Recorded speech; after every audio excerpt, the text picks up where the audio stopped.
Hey guys, Quincy with a Oh my goodness, it is cold out here. I've got the back of my van open. This is a little bit different content than I typically do. My father-in-law's TV broke, and so we are headed to Walmart to get him a new TV. He picked out a 70-inch. It's gonna be a big one, and I'm gonna see if it will fit right here in the back of my minivan. So let me show you what we're working with.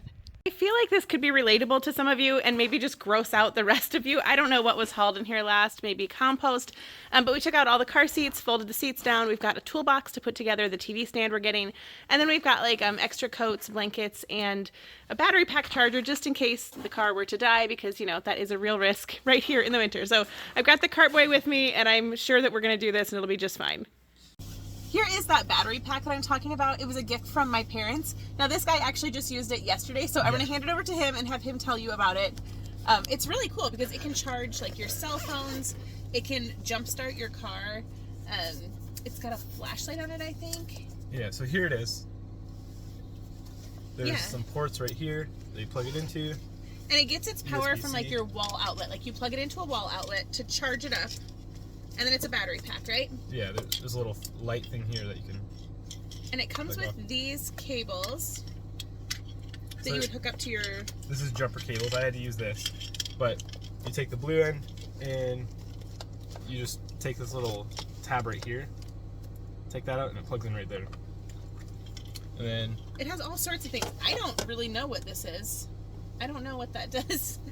But it's got different cables you can use to like charge your cell phones.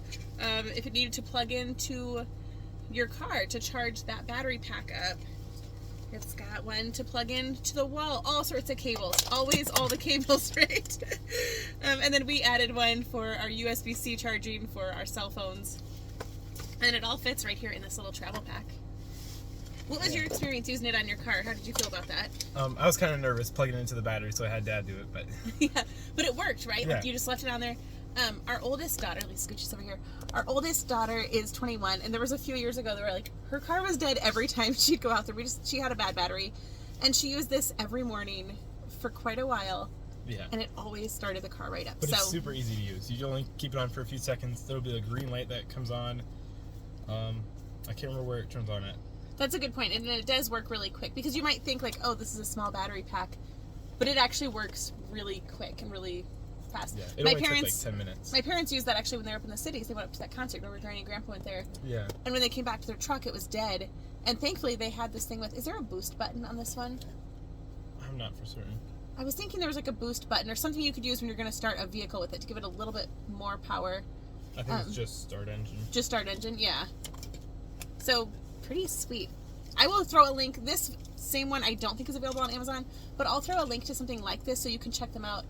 It's a little bit of an investment. I would not have bought it if they hadn't bought it for us, but now that we have one and we've used it, I definitely see where it would be valuable to put one in each vehicle or just have one by the door that, like, right now, you know, you're going out in winter and you want to grab it. So we are at Walmart right now. We're ready to pick up the TV. Yep, we're going to hope that it fits. Like, it looks like there's plenty of room, but we're getting a TV and a stand. We'll video it. We'll let you know how it goes, right? Yeah. What do you think? Is it going to fit? Maybe. I don't know if it's tall enough. We'll see how it goes. The TV does fit. It doesn't have a lot of clearance on here. It's pretty tight up against there, but it will hold it in place for now. Yeah, so I am glad we actually folded the seats down because it had to kind of go at an angle to be able to get in and then stand up here. So even though it looks like these other seats here could be up, I don't think they could, right? Was that your thoughts too, how it got in? Yeah. And then this Better Homes and Garden console, we were able to get that to fit going sideways here. So it worked. Now we're gonna go take it up to Grandpa's house. Woo. We're gonna go ahead and try to get the TV out. So you'll see that we had to put it in at an angle to get past that little bit of a lip right there. So we're gonna lay it down a little bit and then slide it out.